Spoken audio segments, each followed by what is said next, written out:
Now next part is section E, where case study based questions are given to you. The question reads like this: a tiling or tessellation of a flat surface is covering of a plane using one or more geometric shapes called tiles, with no laps and with no gaps. Historically, tessellations were used in ancient Rome and in Islamic art. You may find tessellation patterns on floors, walls, paintings as shown below. Shown below is a tiled floor in Archaeological Museum of Seville, made using squares, triangles and hexagons. When you read this question, actually it is the meaning of tessellation. It has nothing to do with our problem solving.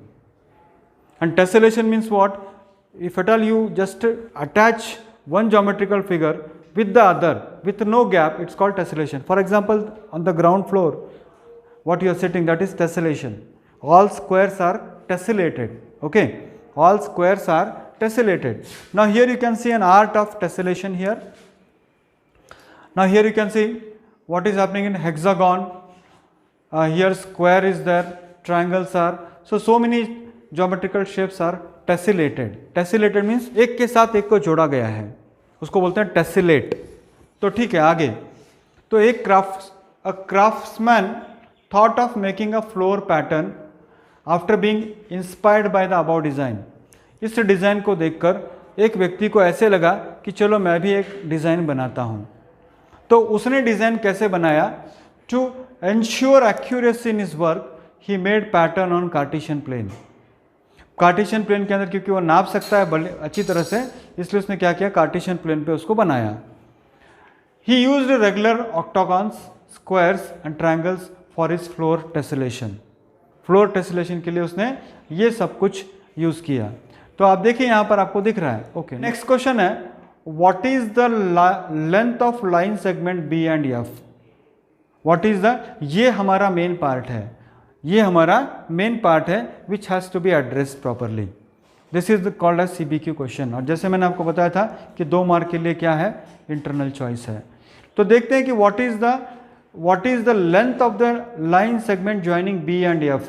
तो line segment between B and F को हम कैसे calculate कर सकते हैं, मैं आपको अभी बताता हूँ. आप यहाँ पर देख सकते हो कि बी और एफ, बी कहाँ पर है और एफ कहाँ पर है. ये आपको बी दिखाई दे रहा है यहाँ पर, दिस इज बी, ये आपको बी दिखाई दे रहा है. हाँ, और एफ किधर है, इधर है बच्चों, ये वाला बी है, this is B and this is F. Can you see that B and F. तो इस फिगर को देख के आपको घबराने की जरूरत नहीं है, ये तो डिज़ाइन है, ये क्राफ्ट्समैन ने किया हुआ डिज़ाइन है. हमको main important, what is our main important objective, what is the distance between B and F, that is our main objective. तो बच्चों बी एंड एफ अगर आपको चाहिए तो बी का कोऑर्डिनेट कितना है हमें देखना पड़ेगा और एफ का कोऑर्डिनेट कितना है ये हमको देखना पड़ेगा. तो देखिए आप कि can you tell me what is the coordinate of B. यहाँ पर बी का कोऑर्डिनेट क्या दिख रहा है बच्चों आपको यहाँ पर, या एक्स एक्सिस से 1 है और वाई एक्सिस से कितना है, 2 है. तो बी का कोऑर्डिनेट होगा 1 और 2. बी का कोऑर्डिनेट होगा 1 और 2. एफ की तरफ हम आएंगे, दिस इज एफ. अब देखो एक्स वाई एक्सिस से यह 9 है, कितना है, -2 एक्स एक्सिस पर है और वाई एक्सिस पे कितना है, 9 है. हमें सिर्फ इतना इंपॉर्टेंट है, बाकी जो भी था history, that was history of tessellation, where it started, where it originated, where it is. Our main motto is what, distance between B and F. तो एफ का कोऑर्डिनेट कितना है बच्चों, -2 और 9. तो हमको क्या करना है, बी एफ हमको ढूंढना है. तो B F is equal to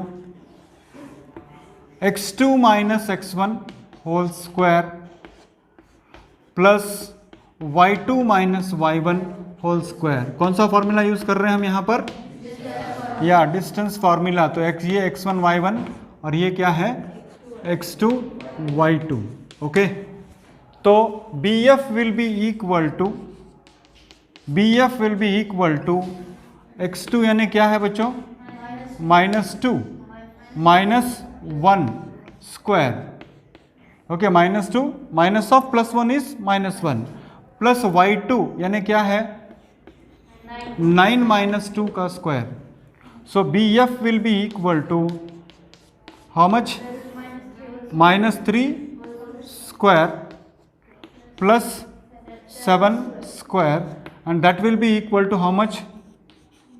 BF is equal to 9 plus 49, and that will be equal to how much children?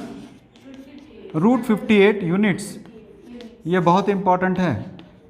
Root 58 units is very important. तो ये हमने क्या ढूंढा बच्चों? बी और एफ ढूंढा. राइट, ठीक है. फिर नेक्स्ट क्वेश्चन की तरफ हम आते हैं अभी. फिर next, the centre of Z of the figure will be the point of intersection of diagonals of the quadrilateral WXOP. Then what are the coordinates of Z?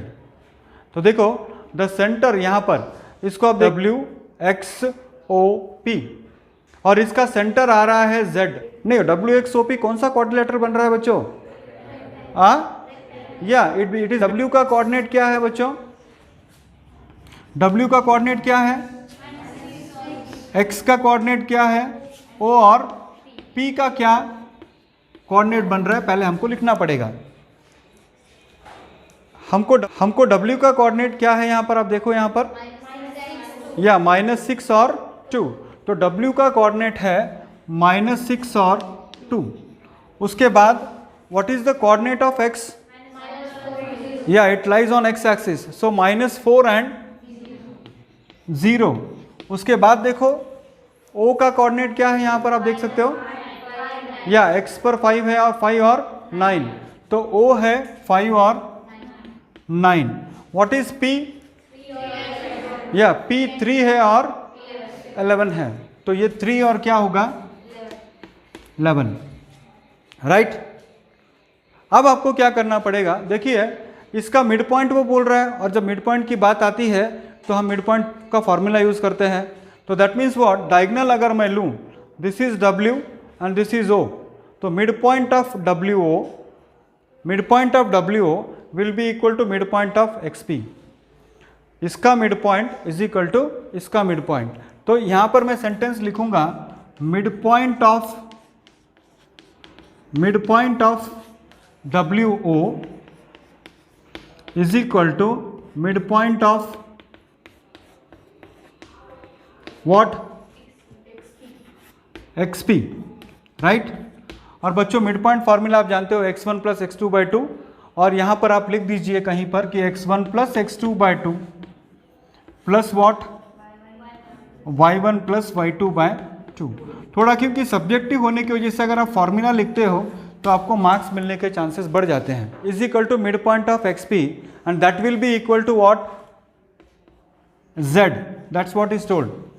So either you take the midpoint of WO or you take the midpoint of XP. You need not take both. WO is equal to midpoint of XP is equal to Z. He has source. आपको बताया उसने. तो midpoint of WO यानी x1 plus x2 यानी क्या? -6 plus 5/2, और ये है 2 plus 9/2. 2 plus 9/2. इसको आप सॉल्व करोगे तो ये आपको मिलेगा -1/2, और 2 + 9 कितना होता है? 11/2. राइट. सर अगर हम XP ले लेते हैं तो क्या होगा? तो भी वही आंसर आने वाला है. आप चेक करना है तो आप चेक कर सकते हो. -4 + 3/2 यानी -1/2 आ रहा है, और 0 + 11/2 फिर से 11/2 आ रहा है. क्यों ये सेम आ रहा है?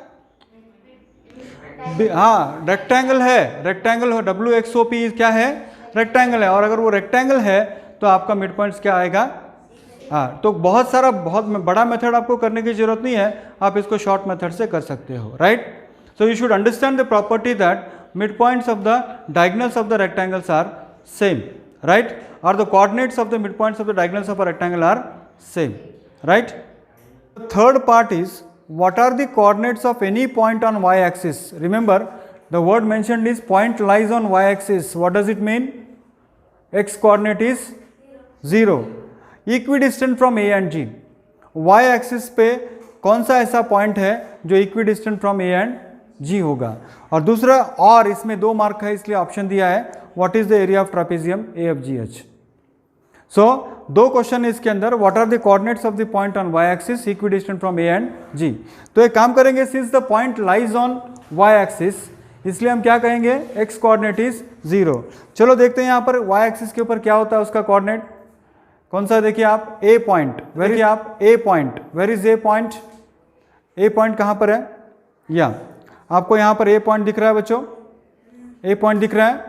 What is the coordinate of A, या -2 और 2, आप देख सकते हो यहाँ पर ए का कोऑर्डिनेट है -2 और 2, ए का कोऑर्डिनेट है -2 और 2। उसके बाद वेर इज जी, जी आ रहा है कहाँ पर, देखो जी, या वेर इज जी, जी यहाँ पर है बच्चों, can you see that G here, G यहाँ पर है। What is the coordinate of G, -4 और 7, तो मैंने वहाँ पर लिखा है कि -4 और 7। तो ये y एक्सिस से समान दूरी पर है, y एक्सिस पे एक पॉइंट है जो समान दूरी पर है, तो समान दूरी पर अगर है तो हम ये कहेंगे कि वो पॉइंट मान लीजिए से I am saying z, y axis पे होने की वजह से x कोऑर्डिनेट क्या है, x कोऑर्डिनेट क्या होगा और y कोऑर्डिनेट क्या होगा, y हम ऐसे कहेंगे। यानी आपको ये करना है कि az, अब आप ये कह सकते हो कि az is equal to G Z, distance between a and z is equal to g and z।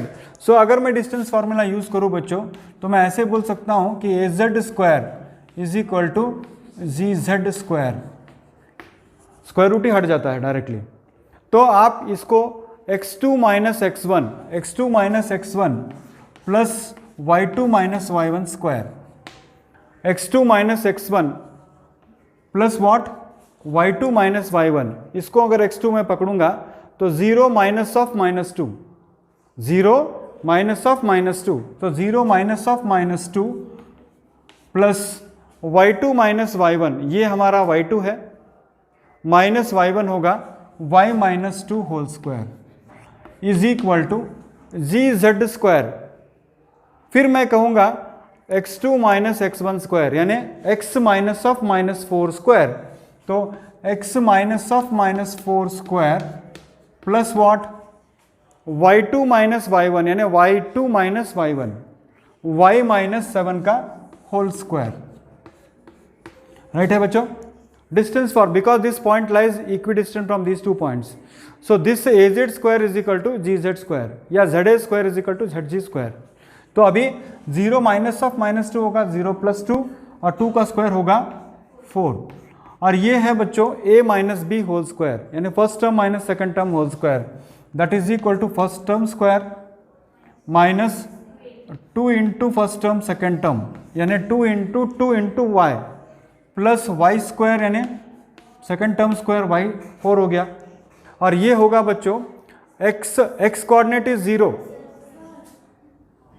या x कोऑर्डिनेट इज 0, तो यहां पर ये आएगा 0, ये होगा x2 minus x1 whole square, यानी 0 minus of -4 is how much, 0 plus 4, तो ये 0 प्लस 4 कितना होता है 16 plus first term minus second term square होगा, first term square minus 2 into first term second term plus second term square, right, ये जिसको आप a square plus B square वगैरह बोलते हो। तो ये y स्क्वायर और y स्क्वायर क्या हो गया बच्चों, कैंसिल हो गया।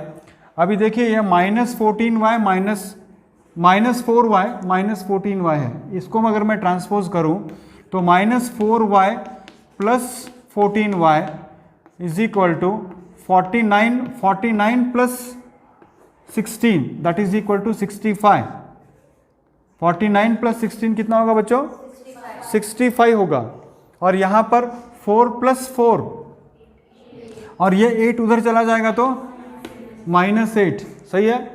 तो -4 प्लस 14 कितना होगा plus 10y is equal to 65 minus 8 57। तो बच्चों y is equal to 57 divided by 10 and that is equal to how much 5.7। am I clear? तो डिस्टेंस फॉर्मूला मैंने यूज किया, the point is located on the y axis, so x coordinate is 0। और छोटा सा correction यहाँ पर मैंने x जो लिखा था वो x नहीं आता, बिकॉज x कोऑर्डिनेट क्या है 0 है, तो 0 माइनस ऑफ -4।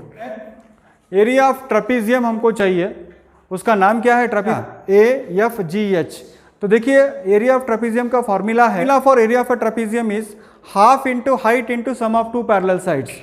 तो ये ट्रापीजियम का नाम जो आपको दिया है वो है GFAH। तो हाफ इंटू आप हाइट ढूंढोगे तो ये पोर्शन है तुम्हारा हाइट, और ये है 1 और ये है 1, यानी 2 यूनिट्स हाइट है। हाइट कितना है? 2 यूनिट्स है। बाद में sum of 2 parallel sides, sum of 2 parallel sides. अगर आपको पैरेलल साइड्स चाहिए बच्चों तो आप देखिए यहाँ पर 1 2 3 4 5 6 और ये 7 है। तो ये पैरेलल साइड कितना होगा? 7 प्लस नेक्स्ट कितना आता है? दूसरा पैरेलल साइड है 1 2 3, तो इसको आप प्लस करोगे तो this will be equal to 3। So finally half into 2 into 10, तो 2 cancels, so we will get how much? 10 square units. तो मेरे ख्याल से इस प्रॉब्लम से ये इजी ऑप्शन दिया है।